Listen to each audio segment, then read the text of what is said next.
Am pregătit mai multe culori, cam tot ce este nuanțe de albastru, nuanțe de roșu, și o să le combin, o să fac cumva un trenuleț din culori. Nu am mai făcut niciodată așa ceva și să vedem ce o să iasă. Ca să nu o mai lungim mult,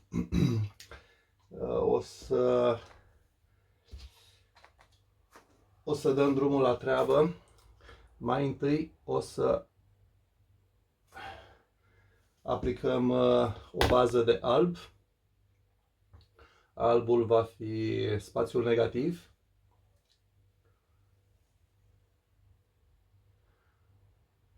După care vom veni cu celelalte culori. Cu arzătorul de gaz o să scoatem bulele de aer. Aici văd că avem și o mică impuritate, o să o scoatem. Și o să începem undeva de aici. Aplicăm cupa, mai punem puțin alb împrejur pentru a avea culorile pentru a se putea desfășura. Și practic acum începem să punem culorile. Începem cu un violet, albastru prusiac,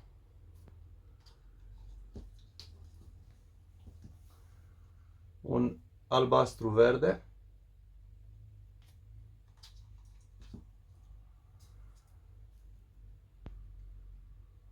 un albastru deschis și turcoaz. Uitați cum încep să iasă culorile. Vom lua cupa și o vom roti cumva spre celălalt capăt. Vom veni din nou cu alb. Aici se pare că a venit o scamă mai mare, se întâmplă. Și vom continua cu aplicarea culorilor. Vom întoarce puțin pânza și vom aplica nuanțe de verde.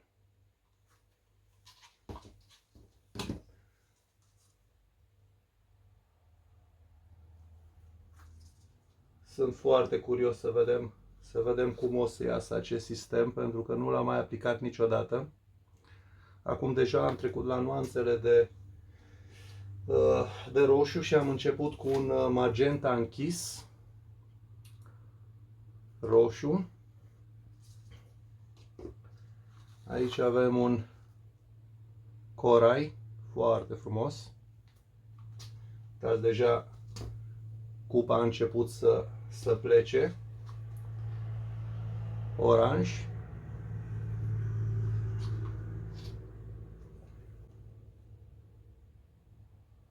Și un galben neon.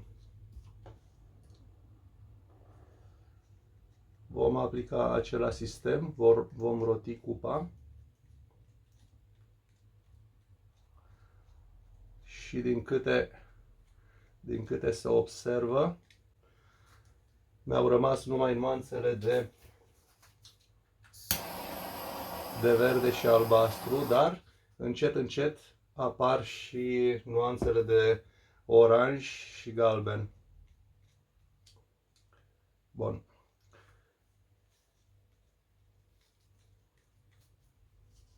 Același lucru o să-l mai facem și în acest colț.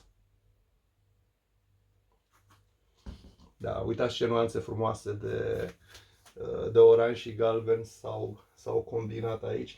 Și cred că o să începem, o să facem aceleași culori pe care le-am aplicat aici. magenta închis, roșu, acest corai sidefat superb, care din păcate nu mi-a ieșit la suprafață, oranj,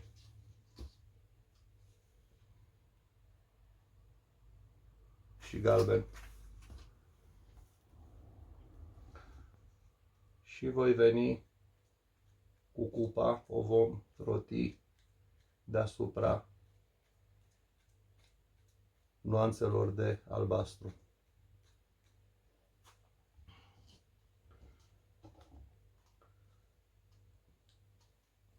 Vom mai aplica puțin alb, nu mult, pe margine.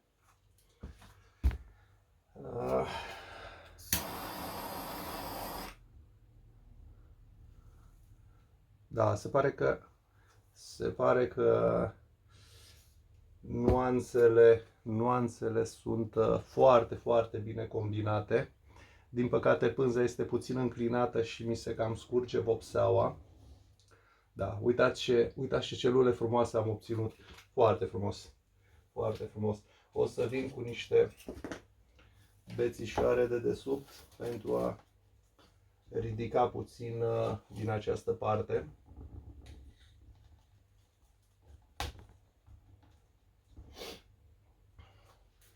Și vom veni cu aceleași nuanțe de calde de roșu, dar o să mai aplic totuși și puțin verde. Și în această parte, da, sunt puțin cam apropiat de margine.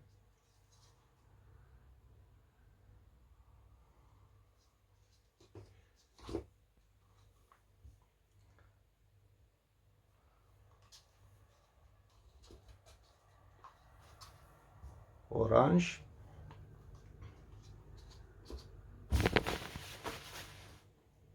Și galben.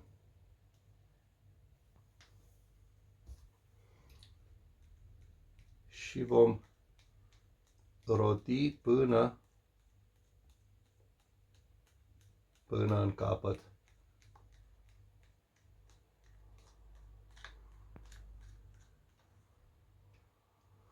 Ok.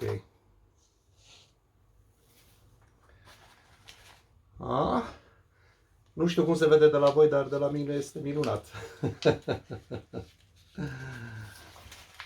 Foarte frumoasă combinație de culori. Acum să încercăm să înclinăm puțin spre această parte. Și să scoatem bulele de aer.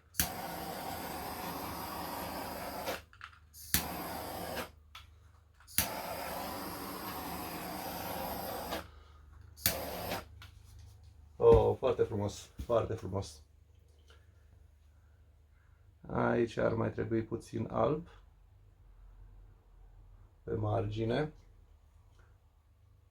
pentru că voi învârti acest stativ. Chiar aș putea să fac ceva foarte interesant. Voi lua vopsea care s-a scurs deja și o să o aplic în acest colț care nu este acoperit.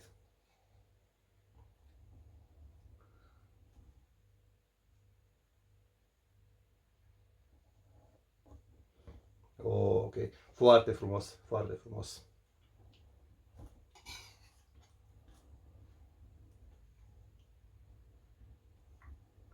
Același lucru o să-l fac și aici.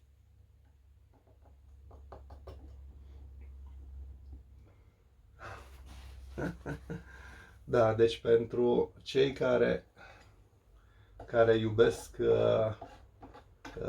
culorile intense, acest tablou este practic o o desfătare, ca să spun așa. Da, uitați-vă ce celule frumoase am obținut. Neașteptat de frumos. Iar acum o să învârt foarte încet o să învârt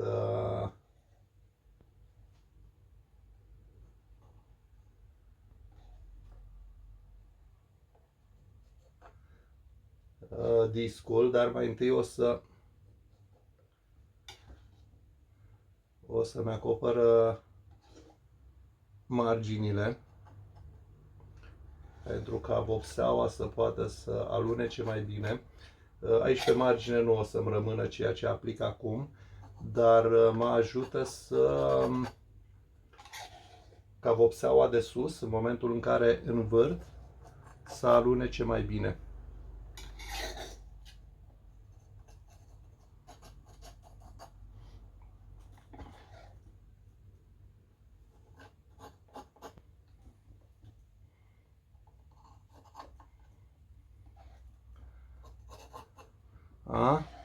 Îmi puteți lăsa în comentarii care este impresia voastră.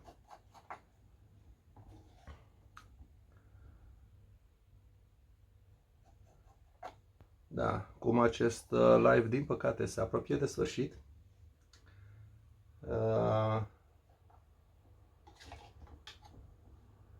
Va trebui să vă mulțumesc pentru atenție, că m-ați urmărit. Mă puteți urmări și pe Facebook, mă puteți urmări și pe canalul meu de YouTube, PAC Art Creativ, unde de asemenea veți putea vedea lucrări foarte interesante și mai ales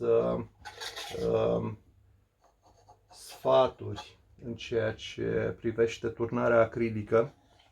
Deci dacă vă place dacă aveți acest hobby, mă puteți urmări pe toate canalele pe YouTube, în special unde explic tehnicile, materialele folosite și cum puteți să obțineți ceva asemănător.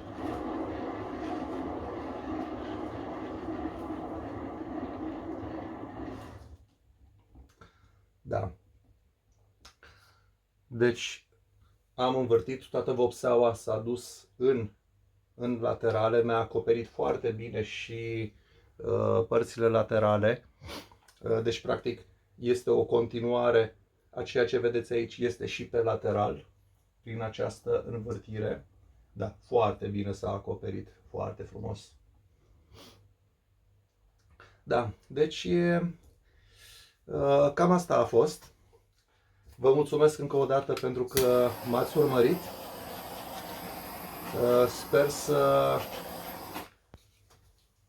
Sper să mai veniți la live-urile mele, pentru că aveți ce vedea, aveți ce învăța pentru cei care sunteți pasionați de culoare în principal. Și da, unii dintre voi chiar poate veți încerca să faceți așa ceva și chiar vă sfătuiesc, pentru că este un mod foarte, foarte plăcut de a vă consuma timpul. Cam asta a fost, prieteni. Mă bucur că ați fost alături de mine și săptămâna viitoare cu siguranță o să vă aștept la un nou live. Mulțumesc, la revedere!